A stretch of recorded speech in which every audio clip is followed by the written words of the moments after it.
Hello friends, अस्सलाम वालेकुम and welcome to reality stories. दोस्तों, ये विहाड़ी शहर है, पंजाब का एक शहर जिसकी आबादी तकरीबन 2 लाख के करीब है।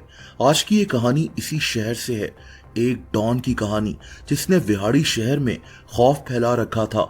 एक डॉन जिसके इलाके में पुलिस तक जाने से डरती थी। ये कहानी है काला गुज्जर की। दोस्तों, ये 1990s का दौर था। विहाड़ी शहर में एक आदमी रहता था जिसका नाम अमीन गुज्जर था। अमीन गुज्जर का विहाड़ी में ही एक 10 मरला का प्लॉट था। ये एक कमर्शियल प्लॉट था जिसकी लोकेशन बहुत अच्छी थी और इसकी कीमत काफी ज्यादा थी।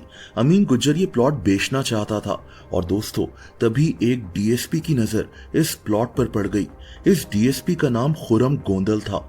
डीएसपी ने अमीन गुज्जर को कहा कि ये प्लॉट मुझे बेच दो। इसने प्लॉट के लिए कुछ पैसे भी अमीन गुज्जर को अदा कर दिए और बाकी के पैसे कुछ दिनों में देने का वादा कर लिया। दोस्तों, अमीन गुज्जर ने डीएसपी खुरम गोंदल पर भरोसा कर लिया और वही कुछ पैसे लेकर प्लॉट इसके नाम कर दिया। इसको लगा कि डीएसपी इसको कुछ दिनों में बाकी के पैसे भी दे देगा, लेकिन ऐसा नहीं हुआ। खुरम गोंदल की नीयत बदल गई। अब ये डीएसपी बाकी के पैसे देने से इनकार कर रहा था। अमीन गुज्जर बहुत परेशान था। ये थाने जाता, डीएसपी के खिलाफ शिकायत करता, यानी डीएसपी खुरम गोंदल पर अब प्रेशर बढ़ रहा था कि ये अमीन गुज्जर के बाकी के पैसे भी अदा करे। और तभी इस डीएसपी ने अमीन गुज्जर के खिलाफ कत्ल का एक झूठा मुकदमा दर्ज करवा दिया। पुलिस ने अमीन गुज्जर को गिरफ्तार कर लिया। वो आदमी जो डीएसपी से सिर्फ अपने प्लॉट के बाकी पैसे लेना चाहता था, वो अब जेल में था। दोस्तों, जेल में अमीन गुज्जर के साथ बहुत बुरा सलूक हुआ। इस पर शदीद तशद्दुद किया जाता था और इसी दौरान अमीन गुज्जर की जेल में मौत हो गई। दोस्तों, अमीन गुज्जर का एक बेटा इम्तियाज गुज्जर अपने बाप की मौत की खबर सुनकर फौरन थाने पहुंच गया। ये गम में था, बहुत गुस्से में था, लेकिन थाने में पुलिस इसका मजाक उड़ाने लगी। कुछ ऑफिसर्स ने इसे कहा कि तुम्हारा बाप तो बहुत बड़के मारता था कि वो डीएसपी से प्लॉट के पैसे निकलवा लेगा। अब देखो इसका क्या हाल हुआ है। इम्तियाज गुज्जर ने यह सुनते ही तैश में आकर एक ईंट उठाई और एक पुलिस ऑफिसर के सर पर यह ईंट दे मारी। ये पुलिस ऑफिसर जख्मी हो गया और दोस्तों, बस अब पुलिस इम्तियाज गुज्जर को बुरी तरह मारना शुरू हो गई। इम्तियाज गुज्जर शदीद जख्मी था। इसको हॉस्पिटल ले जाया गया, लेकिन इसकी भी मौत हो गई। पुलिस की कस्टडी में बाप और बेटा दोनों मारे जा चुके थे। दोस्तों, ये एक अफसोसनाक वाकया था और इसी वाकये ने एक डॉन को जन्म दिया, काला गुज्जर को। अमीन गुज्जर का एक और बेटा था जिसका नाम सदाकत गुज्जर था। यही बाद में काला गुज्जर के नाम से मशहूर हुआ था। सदाकत गम में था। अपने बाप और भाई की मौत ने इसे हिला कर रख दिया था। इसके दिल में नफरत भर चुकी थी। ये बदला लेना चाहता था, लेकिन सदाकत जानता था कि ये अभी कुछ नहीं कर सकता और तभी ये चुपचाप बस एक प्लान बना रहा था। कहते हैं कि अपने बाप और भाई का जनाजा पढ़कर सदाकत वापस घर नहीं गया, बल्कि ये वहीं से गायब हो गया। इसकी आंखों में खून था। इसकी जिंदगी का मकसद बस अब डीएसपी खुरम गोंदल से बदला लेना था। दोस्तों, काला गुज्जर ने अपना एक छोटा सा गैंग बना लिया। ये गैंग डाके डालता था, चोरियां करता था। इसके साथ साथ काला गुज्जर डीएसपी खुरम गोंदल को मारने की प्लानिंग करने लगा। और फिर एक रात वो हुआ जो बहुत अफसोसनाक था। दोस्तों, एक रात काला गुज्जर डीएसपी खुरम गोंदल के घर घुस गया। उस वक्त उस घर में खुरम गोंदल के वालिद और इसके 3 भाई मौजूद थे। डीएसपी खुद घर पर नहीं था, लेकिन काला गुज्जर ने इसके वालिद और 3 भाइयों को भी कत्ल कर दिया। ये गलत था। डीएसपी खुरम गोंदल के जुर्म की सजा इसकी फैमिली को दी गई थी, लेकिन इसका जिम्मेदार खुद डीएसपी खुरम गोंदल भी था। इसी की वजह से एक सीधा साधा सा लड़का अब एक बेरहम कातिल बन चुका था। बहरहाल दोस्तों, इस वाकये ने विहाड़ी शहर को हिला कर रख दिया था।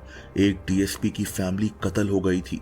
काला गुज्जर का नाम अब खौफ की अलामत बन रहा था। दोस्तों, काला गुज्जर अब फरार हो गया था।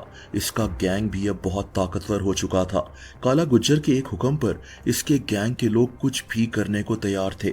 ये गैंग लोगों से भत्ता भी वसूल करता था, लेकिन दोस्तों, काला गुज्जर अभी भी बदले की आग में जल रहा था।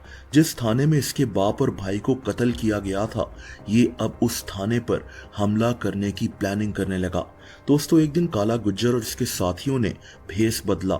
इन्होंने बुर्के पहन रखे थे और ये उसी थाने पहुंच गए जहां काला गुज्जर के बाप और भाई को मारा गया था। उस वक्त इस थाने में 7 पुलिस ऑफिसर्स मौजूद थे। काला गुज्जर और इसके साथियों ने इन पर अचानक अटैक कर दिया। ये सारे पुलिस ऑफिसर्स मारे गए और फिर काला गुज्जर ने इनकी लाशों को थाने के बाहर उल्टा लटका दिया। इसके बाद इसने वहां एक कागज पर लिखा, काला गुज्जर आया था और अपने बाप और भाई का बदला लेकर चला गया।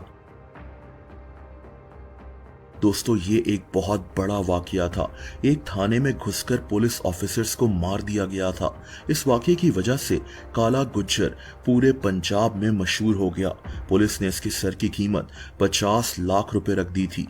आज भी ये काफी ज्यादा पैसे हैं, लेकिन 1990s में ये कितनी बड़ी रकम थी, आप सोच सकते हैं। काला गुज्जर अब पंजाब का सबसे वांटेड डॉन बन चुका था। पुलिस इसको जगह जगह ढूंढ रही थी। इसका गैंग अब और भी ताकतवर हो गया था। लोगों से भत्ता मांगना, डाके डालना। काला गुज्जर को अब किसी का खौफ नहीं था। हमारे सिस्टम ने एक आम से लड़के को एक मॉन्स्टर बना दिया था, एक ऐसा मॉन्स्टर जिसको अब काबू करना बहुत मुश्किल हो रहा था। लेकिन दोस्तों, इस कहानी में अभी एक और ट्विस्ट था। हुआ यह कि विहाड़ी में एक ताकतवर सियासतदान रहता था। इसका नाम सऊद गुज्जर था। सऊद गुज्जर वहां का एमएनए बनना चाहता था। सऊद गुज्जर ने जब देखा कि काला गुज्जर कितना ताकतवर हो गया है और पुलिस किस तरह जगह जगह इसको ढूंढ रही है, तो इसके जहन में एक प्लान बन गया। इसने सोचा कि काला गुज्जर को अपने साथ मिला लिया जाए ताकि ये इसको अपने मुखालिफों के खिलाफ इस्तेमाल कर सके। सऊद गुज्जर एक चालाक आदमी था। ये जानता था कि इसकी सियासत के लिए काला गुज्जर इसका एक मोहरा बन सकता है। इसने काला गुज्जर को पैगाम भिजवाया और ये ऑफर की कि अगर ये इसका साथ दे तो एमएनए बनने के बाद ये काला गुज्जर के खिलाफ सारे केसेस खत्म करवाने की कोशिश करेगा और इसको अपने पास पनाह देगा। काला गुज्जर इसकी बात मान गया और अब ये सऊद गुज्जर के लिए काम करने लगा। सबसे पहले सऊद गुज्जर ने इसे अपने एक सियासी मुखालिफ जावेद चट्ठा को मारने का कहा। काला गुज्जर ने ऐसा ही किया। इसने जावेद चट्ठा को कत्ल कर दिया। दोस्तों, अब जावेद चट्ठा का खानदान काला गुज्जर का दुश्मन बन गया। इसी दुश्मनी में काला गुज्जर ने जावेद चट्ठा के भाई को भी कत्ल कर दिया था। दूसरी तरफ इलेक्शंस हुए और सऊद गुज्जर अब एमएनए बन गया। वादे के मुताबिक इसने काला गुज्जर के खिलाफ केसेस खत्म करवाने की कोशिशें शुरू कर दी। लेकिन अब इस कहानी में एक और ट्विस्ट आ गया। दोस्तों, सऊद गुज्जर ने देखा कि काला गुज्जर किस तरह लोगों से करोड़ों रुपए भत्ता वसूल करता है, तो इसने काला गुज्जर से इस भत्ते की रकम से हिस्सा मांग लिया। काला गुज्जर ने इसकी ये बात नहीं मानी, लेकिन सऊद गुज्जर ने इसे धमकी दे दी कि अगर ऐसा ना हुआ तो इसके खिलाफ केसेस फिर से खुलना शुरू हो जाएंगे। और दोस्तों, फिर ऐसा ही हुआ। काला गुज्जर के खिलाफ केसेस फिर से एक्टिव हो गए। पुलिस इसको फिर से ढूंढना शुरू हो गई। काला गुज्जर समझ गया था कि एमएनए सऊद गुज्जर अब इसी के खिलाफ हो चुका है। दोस्तों, इसी दौरान एक पुलिस मुकाबले में काला गुज्जर की टांग भी शदीद जख्मी हो गई थी। कहते हैं कि इस वाकये के बाद ये लंगड़ा कर चलता था। खैर, इस मुकाबले के बाद काला गुज्जर फिर से गायब हो गया और फिर कुछ दिनों के बाद इसने सऊद गुज्जर को फोन किया।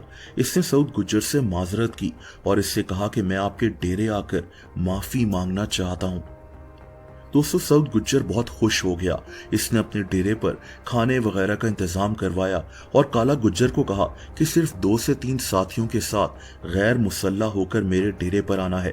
दोस्तों, काला गुज्जर इसके डेरे पर पहुंचा, लेकिन इसके पास असलहा था। काला गुज्जर ने माफी मांगने के बजाय इस पर फायरिंग शुरू कर दी और एमएनए सऊद गुज्जर भी इस फायरिंग में मारा गया। लेकिन यही दिन काला गुज्जर की जिंदगी का आखिरी दिन भी साबित हुआ।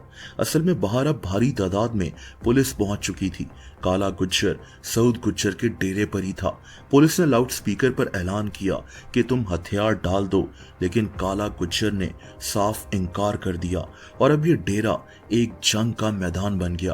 काला गुज्जर और पुलिस के दरमियान काफी देर तक मुकाबला चलता रहा और इसी मुकाबले में काला गुज्जर और इसके साथी भी मारे गए। काला गुज्जर एक खतरनाक मुजरिम था। एक डॉन था, लेकिन ये नाइंसाफी का एक प्रोडक्ट था। अगर इसके बाप को इंसाफ मिल जाता तो सदाकत गुज्जर कभी काला गुज्जर ना बनता। बहरहाल इसने जितने लोगों को मारा उसका अंजाम आखिर में यही होना था।